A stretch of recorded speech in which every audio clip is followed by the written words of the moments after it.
പദ്ധതിയുടെ കാര്യത്തിൽ സർക്കാർ പറഞ്ഞിപ്പോ എന്ന് പറയുന്നത് നമ്മൾ കൃഷിയുടെ ഫണ്ട് കിട്ടാൻ വേണ്ടിയാണ് അതിൽ ഒപ്പുവെച്ചത്, പക്ഷേ നടപ്പാക്കാൻ വേണ്ടിയിട്ടായിരുന്നില്ല. യഥാർത്ഥത്തിൽ കേന്ദ്രത്തെ നമ്മൾ കബളിപ്പിക്കുക എന്നുള്ള ഉദ്ദേശത്തിലാണോ? കേന്ദ്രത്തെ കബളിപ്പിക്കലല്ല, നമ്മുടെ നിലപാട് വ്യക്തമാണല്ലോ. ഞങ്ങളുടെ നിലപാട് പ്രത്യേകിച്ചും വ്യക്തമാണല്ലോ. കാരണം ഈ പറയുന്ന പുതിയ വിദ്യാഭ്യാസ നയത്തിൻ്റെ ഭാഗമായി നമ്മുടെ പാഠഭാഗങ്ങൾ എങ്ങനെ വേണം എന്നതിനെ സംബന്ധിച്ച് കേന്ദ്ര ഗവൺമെൻറ് വ്യക്തമായ ധാരണയുണ്ടല്ലോ, നിർദ്ദേശങ്ങളുണ്ടല്ലോ. അതിൻ്റെ ഭാഗമായി അവർ ഒഴിവാക്കണം എന്ന് പറഞ്ഞ ഭാഗങ്ങൾ ഒഴിവാക്കാത്ത ഏക സംസ്ഥാനം കേരളമാണ്. ഇത് പഴയ LDF സർക്കാരിൻ്റെ കാലത്താണ്. ആ ഭാഗങ്ങൾ അതേപോലെ പഠിപ്പിക്കാൻ തയ്യാറായ സംസ്ഥാനമാണ് കേരളം. അപ്പോൾ ആ നയങ്ങളോട് തീർത്തും വ്യത്യസ്തമായ നിലപാട് നേരത്തെ മുതൽ തന്നെ സ്വീകരിച്ചു വന്നിട്ടുണ്ട്. ആ നയം നടപ്പാക്കാൻ നമ്മളില്ല എന്നും വ്യക്തമാക്കിയിട്ടുണ്ട്. പക്ഷേ നമുക്കിവിടെ ഫണ്ട് ആവശ്യമുണ്ടായിരുന്നു. ഈ പറഞ്ഞതുപോലെ വിദ്യാഭ്യാസ രംഗത്ത് ധാരാളം ചെലവിടേണ്ട കാര്യങ്ങളുള്ളതുകൊണ്ട് ആ ചെലവിടുന്നതിനുള്ള ഫണ്ട് വേണമായിരുന്നു. അതിനുള്ള നടപടി എന്ന നിലക്കാണ് അന്ന് വിദ്യാഭ്യാസ വകുപ്പ് ആ നടപടിയിലേക്ക് നീങ്ങിയത്. പക്ഷേ LDF അത് അത്തരമൊരു നടപടിയിലേക്ക് നമ്മൾ നീങ്ങേണ്ടതില്ല എന്ന് കണ്ടു. അതിൻ്റെ ഭാഗമായി തന്നെയാണ് അത് മരവിപ്പിക്കാൻ നിലയെടുത്തത്. മരവിപ്പിച്ചതിന് ശേഷം പിന്നെ അനങ്ങിയില്ലല്ലോ, അതുമായി ബന്ധപ്പെട്ടൊരു കാര്യവും നടന്നിട്ടില്ലല്ലോ. അപ്പോൾ മരവിപ്പിച്ചതിന് ശേഷം PMC പദ്ധതി എന്നത് ഇവിടെ കേരളത്തിൽ നടപ്പാകാത്ത അവസ്ഥ തന്നെയാണ്. നേരത്തെ ഉള്ള അതേ നിലയിൽ തന്നെ കിടക്കുകയാണ്. നേരത്തെയും ഈ ധാരണാപത്രം ഒപ്പിട്ടു എന്ന് പറയുമ്പോൾ അതിൻ്റെ ഭാഗമായി ചെയ്യേണ്ട കാര്യങ്ങളൊന്നും ചെയ്തിട്ടില്ല. PMC പദ്ധതിയുമായി ബന്ധപ്പെട്ട ഒരു കാര്യവും ചെയ്തിട്ടില്ല. അപ്പോൾ ഇതല്ലേ നമ്മുടെ നാട്ടിൽ നടന്നിട്ടുള്ളത്. ഒപ്പിട്ടാൽ ഫണ്ട് തരാമെന്ന് പറയും, നമ്മൾ ഫണ്ടിന് വേണ്ടി ഒപ്പിടും. പക്ഷേ പദ്ധതി നടപ്പാക്കാനാണല്ലോ കേന്ദ്രം ഇത് ഒപ്പിടാൻ പറയും. അപ്പോൾ ഫണ്ട് കിട്ടിയ ശേഷം നമ്മൾ നടപ്പാക്കില്ല എന്ന് തീരുമാനിക്കും. അപ്പോൾ അത് കബളിപ്പിക്കലല്ലേ? അല്ല, ഞാൻ പറഞ്ഞത് നിങ്ങൾക്ക് മനസ്സിലായില്ലേ? PMC പദ്ധതിയിലൂടെ അവരുദ്ദേശിക്കുന്നത്, അവർ നടപ്പാക്കാൻ ഉദ്ദേശിക്കുന്ന കാര്യങ്ങൾ ഈ രംഗത്തൂടെ നടപ്പാക്കലാണ്. അത് നടപ്പാക്കാൻ നമ്മളില്ല എന്നത് നേരത്തെ വ്യക്തമാക്കിയിട്ടുള്ള കാര്യമാണ്. വിദ്യാഭ്യാസ രംഗത്ത് ആകെ നടപ്പാക്കിയ കാര്യമാണ്. പിന്നെ നമ്മൾ കാണേണ്ട ഒരു കാര്യം, നമ്മൾ വിദ്യാഭ്യാസ സംരക്ഷണ യജ്ഞം 2016 LDF സർക്കാർ വന്നതിന് ശേഷം തുടങ്ങിയതാണല്ലോ. അതിൻ്റെ ഭാഗമായി നടത്തിയ പ്രവർത്തനങ്ങൾ നമ്മുടെ സ്കൂളുകൾ വലിയ തോതിൽ മെച്ചപ്പെട്ട അവസ്ഥയിലാണ്. ഇന്ത്യയിലെ മറ്റ് സംസ്ഥാനങ്ങളിലെ സ്കൂളുകൾ പോലെയല്ല നമ്മുടെ സ്കൂളുകൾ. ഈ PMCയുടെ ഭാഗമായി നമ്മുടെ വിദ്യാലയങ്ങൾ പലതും നന്നായി കിടക്കുകയാണ്. ആ ഭാഗം നമ്മൾ കാണണ്ടേ? പക്ഷേ PMCയുടെ ഭാഗമായിട്ടുള്ള ഫണ്ട് കിട്ടിയില്ലെങ്കിൽ നമുക്കൊരു വിഷമം വരാനില്ല. അതാണ് ഞാൻ പറഞ്ഞു വരുന്നത്.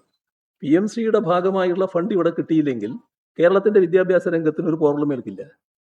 പക്ഷേ SSKയുടെ ഫണ്ട് കിട്ടിയില്ലെങ്കിൽ വലിയ തോതിൽ പ്രയാസം ഉണ്ടാവും. ഇതാണ് അന്ന് ഞങ്ങൾ പറഞ്ഞ കാര്യം. അതാണ് കാണേണ്ടത്.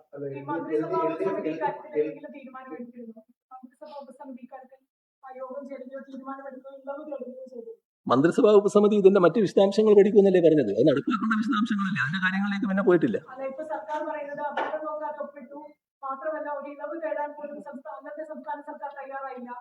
ഈ പദ്ധതിയിൽ നിന്നും പിന്മാറണമെങ്കിൽ ആ തീരുമാനം എടുക്കേണ്ടത് മാനദണ്ഡ പ്രകാരം കേന്ദ്ര സർക്കാരാണ്.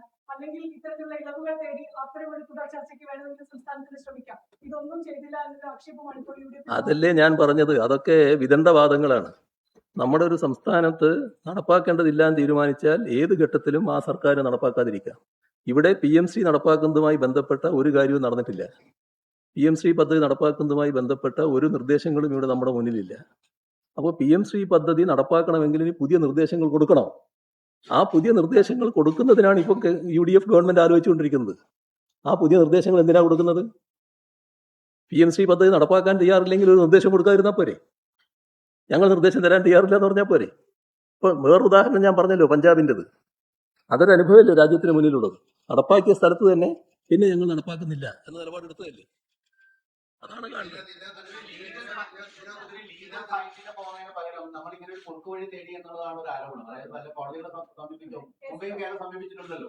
അതായത് കേന്ദ്രത്തിൽ കിട്ടേണ്ട ഫണ്ടുകൾക്ക് വേണ്ടി കേരളം കോടതിയെ സമീപിച്ചിട്ടുണ്ട്. അതേപോലെ തന്നെ SSK ഫണ്ടാണെങ്കിലും നമ്മൾ മറ്റേ അല്ല, അതുകൊണ്ടല്ലാലോ ഇപ്പൊ ഇവര് ചെയ്യുന്നത്. ഇവർ ഈ പറഞ്ഞതിൽ നിന്നെല്ലാം വിരുദ്ധമായി എന്തുകൊണ്ട് പോകുന്നു? അതല്ലേ നോക്കേണ്ടത്. എന്തിനാണ് ഇത് നടപ്പാക്കണമെന്ന് അവർക്ക് ഇത്ര നിർബന്ധം?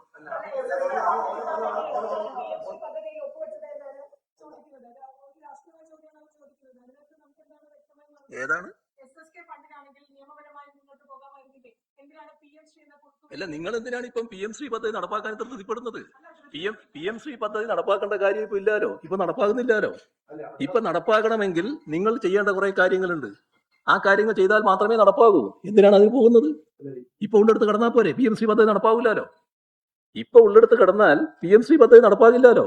എന്തിനാണ് PMC പദ്ധതി നടപ്പാക്കുന്നതിന് വേണ്ടിയുള്ള നിർദ്ദേശങ്ങളുമായി നിങ്ങൾ കേന്ദ്ര ഗവൺമെന്റിനെ സമീപിക്കുന്നത്? നിങ്ങൾ അതിനകത്ത് ശക്തമായി എതിർത്തതല്ലേ? MOU ഒപ്പിട്ടത് കേന്ദ്രമാണ്. അപ്പം MOU ഒപ്പിട്ട ശേഷം നമ്മളിപ്പോൾ പറഞ്ഞ LDF ഇപ്പോഴത്തെ വാദം MOU റദ്ദാക്കി ധാരണാപത്രത്തെ പിന്മാറി, അതുകൊണ്ട് മുന്നോട്ട് പോകേണ്ടതുണ്ട്. പക്ഷേ ആ MOU തന്നെ പറയുന്നത് ഇതിന് പിന്മാറാനുള്ള റൈറ്റ് കേന്ദ്ര സർക്കാരിന് മാത്രമേ ഉള്ളൂ, സ്റ്റേറ്റിന് റൈറ്റ് ഇല്ല. അപ്പൊ നമ്മൾ പിന്മാറി എന്ന് പറയുന്നത് ടെക്നിക്കലി പിന്മാറി എന്ന് പറഞ്ഞാൽ പോലും അത് ആ പ്രൊസീജിയർ അവിടെ കിടക്കുക. അതാണ് UDF പറയുന്നത്. എന്നാൽ 2025 മുതലൊന്നും നടന്നില്ലല്ലോ. അപ്പൊ അതിന് നമ്മൾ കാണേണ്ടത്, നമ്മൾ അന്ന് ചെയ്തത് സതുദ്ദേശത്തോടെയാണ്. ആ സതുദ്ദേശത്തിന്റെ ഭാഗമായി തന്നെയാണ് അത് മരവിപ്പിച്ചത്. ഞങ്ങളായിരുന്നു വീണ്ടും അധികാരത്തിൽ വന്നെങ്കിൽ ആ മരവിപ്പിച്ച അവസ്ഥയിൽ തന്നെ അവിടെ കിടക്കും. അതിന്റെ പുതിയ നിർദ്ദേശങ്ങൾ കൊടുക്കുന്ന പ്രശ്നം ഞങ്ങളുടെ ഭാഗത്തില്ല. നിങ്ങൾ എന്തിനാണ് പുതിയ നിർദ്ദേശത്തെ പറ്റി ഇപ്പൊ ആലോചിക്കുന്നത്? എന്തിനാണ് നടപ്പാക്കാനുള്ള നിർദ്ദേശങ്ങളുമായിട്ട് കേന്ദ്ര ഗവൺമെന്റ് സമീപിക്കുന്നത്? അപ്പൊ മാത്രമേ ഇത് നടപ്പാക്കാനാവൂ.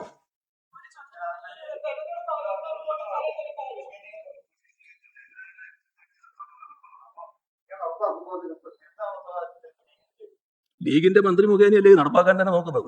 ലീഗിന്റെ മന്ത്രിയാണല്ലോ പൊതുവിദ്യാഭ്യാസ മന്ത്രി. പൊതുവിദ്യാഭ്യാസ മന്ത്രിയുടെ ഭാഗമായിട്ടാണല്ലോ ഈ PMC ഒക്കെ വരുന്നത്. ആ പൊതുവിദ്യാഭ്യാസ മന്ത്രി മുഖേനയാണല്ലോ ഇത് നടപ്പാക്കാൻ നോക്കുന്നത്. ആ കാര്യങ്ങൾ അവർ പറയേണ്ടതാണ്. അറബിക്കടലിൽ കളയുമെന്ന് പറഞ്ഞവര് എങ്ങനെയാണ് ഇപ്പോൾ നടപ്പാക്കുന്നതിന്റെ ചുക്കാൻ പിടിക്കുന്നത് എന്താണ് അവരാലോചിക്കേണ്ടത്. ഒരു കാര്യം ബന്ധപ്പെട്ട വാദം CPI ഉയർത്തിക്കൊണ്ടുവന്നത് ഇത് BJPയുമായി അന്തർധാര ഉണ്ടാക്കിയത് UDFന്റെ പ്രചാരണയിലേക്ക് സഹായകമായ ഒന്നായി. ഇത്തരത്തിൽ ശരിയായ ചർച്ച നടത്തി കാര്യങ്ങൾ നിശ്ചയിക്കുന്നതിൽ വന്ന പോരായ്മകൾ ഇത്തരമൊരു പ്രശ്നം രൂപപ്പെടുത്തുന്നതിനിടയാക്കി. ഇത് CPMന്റെ തെരഞ്ഞെടുപ്പ് അവലോകന റിപ്പോർട്ടിലെ പരാമർശമാണ്. കുറച്ച് വിഷമം നിങ്ങൾക്ക് ഉണ്ടെന്ന് മനസ്സിലായി. ഞാൻ പറഞ്ഞ കാര്യങ്ങൾ കുറച്ച് നിങ്ങളെ വിഷമിപ്പിക്കുന്നുണ്ടെന്ന് മനസ്സിലായി. ഇനി അതിന് വേറെ കഴിയൊന്നും കളിച്ചിട്ട് കാര്യമില്ല.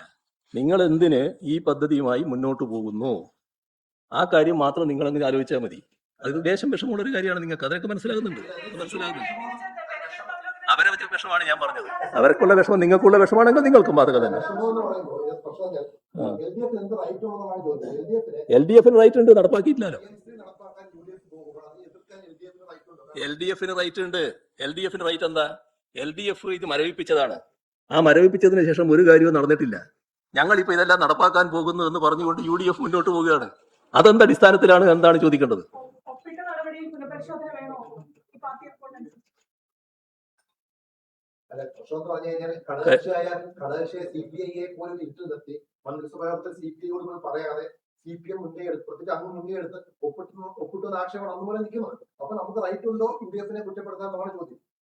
ഞാൻ പറഞ്ഞല്ലോ, അതിന് നിങ്ങൾക്കത് മനസ്സിലാകാത്തത് നിങ്ങളുടെ പ്രത്യേക വീക്ഷണം കൊണ്ടാണ്. മറ്റെല്ലാവർക്കും മനസ്സിലാകുന്നുണ്ട്. ഞാൻ എന്ത് ചെയ്യാൻ പറ്റും അതിന്?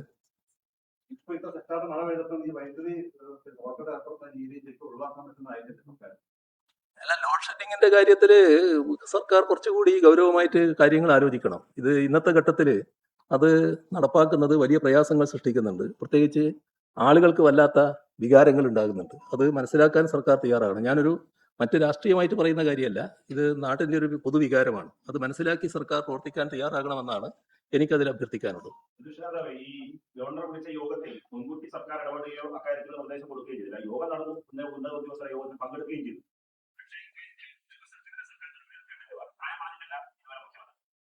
അല്ല, ഇത്തരമൊരു യോഗം നടക്കുമ്പോൾ ആ യോഗം നടക്കുന്ന വിവരം കിട്ടിയാൽ തന്നെ അത്തരം യോഗത്തിൽ പങ്കെടുക്കാൻ പാടില്ല എന്ന നിലപാട് സാധാരണഗതിയിൽ സർക്കാരിന് സ്വീകരിക്കാവുന്നതാണ്. ആ നിലപാട് സ്വീകരിച്ചിട്ടുണ്ടോ? എന്തുകൊണ്ടാണ് അങ്ങനെ ഒരു നിലപാട് സ്വീകരിക്കാൻ പറ്റാതിരുന്നത്? അത്തരമൊരു യോഗത്തിന്റെ വിവരം കിട്ടിയാൽ അതിനോട് സ്വീകരിക്കേണ്ട സമീപനം എന്ത് എന്നത് നേരിട്ട് തന്നെ വ്യക്തമാക്കാവുന്നതാണ്. ഗവർണറുടെ അടുത്തും അറിയിക്കാവുന്നതാണ്, ഉദ്യോഗസ്ഥരെയും അറിയിക്കാവുന്നതാണ്. എന്തുകൊണ്ടാണ് അത്തരം കാര്യങ്ങളിൽ വ്യക്തമായ നിലപാട് സ്വീകരിക്കാതിരുന്നത്? അവിടെയാണ് ഈ പറയുന്ന ഒരു പ്രത്യേക വിധേയത്വത്തിന്റെ പ്രശ്നം വരുന്നത്.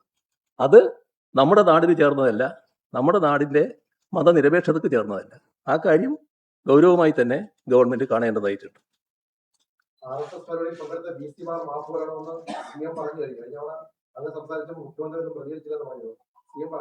കേരള ഗവൺമെന്റ് അന്ന് ശക്തമായി പ്രതികരിച്ചതാണ്.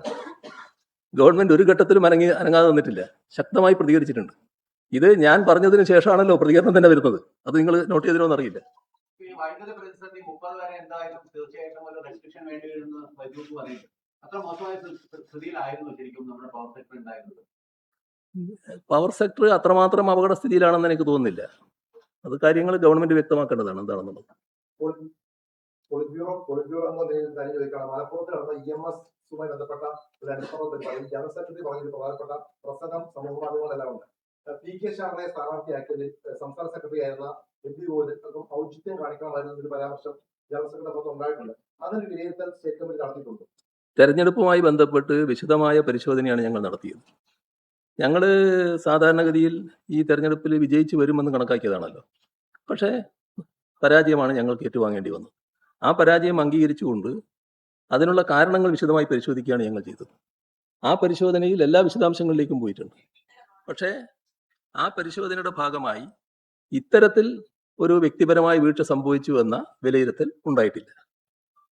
ഈ അനധികൃതമായിട്ടുള്ള സ്ഥലമാറ്റം സംബന്ധിച്ച് ആരോഗ്യവകുപ്പ്, പിന്നെ പോലീസ്, ഇപ്പോൾ ഫയർഫോഴ്സിലും അങ്ങനെ ഈ മാനദണ്ഡങ്ങളൊന്നും പാലിക്കാതെ ഉത്തരവ് വന്നിട്ടുണ്ട്, കരടാണ് വന്നിട്ടുള്ളത്. 2017 ഇത് സംബന്ധിച്ച് വ്യക്തമായ മാനദണ്ഡം കഴിഞ്ഞ സർക്കാർ കൊണ്ടുവരുന്നു. ആ മാനദണ്ഡം പൂർണ്ണമായി ലംഘിച്ചുകൊണ്ടാണ് ഇപ്പോൾ ഫയർഫോഴ്സിലും വന്നത്. ശ്രദ്ധയിൽപ്പെട്ടിട്ടുണ്ടായിരുന്നു. ഇത് കഴിഞ്ഞ തവണ തന്നെ പറഞ്ഞ കാര്യമാണ്. നമ്മുടെ സ്ഥലം മാറ്റങ്ങളുടെ കാര്യത്തിൽ കൃത്യമായി മാനദണ്ഡങ്ങൾ പാലിച്ച് നടത്തുക എന്നുള്ളതാണ് നമ്മുടെ സംസ്ഥാനത്ത് സ്വീകരിച്ചു വരുന്ന നടപടി.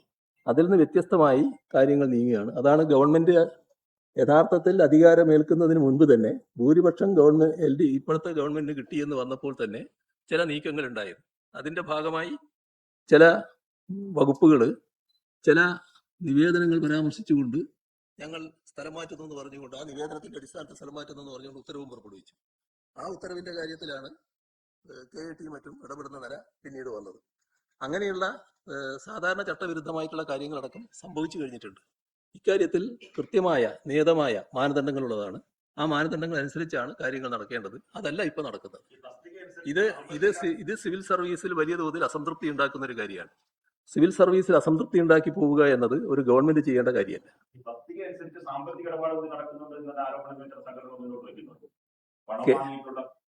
കേരളത്തില് മുൻപൊരു കാലത്ത് ഇതെല്ലാം നടന്നിരുന്നു.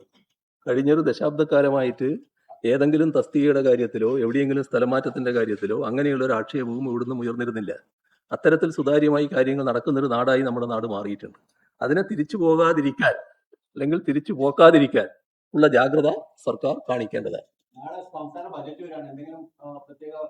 ബജറ്റ് വരട്ടെ, നമുക്ക് അതിനുശേഷം കാണാം.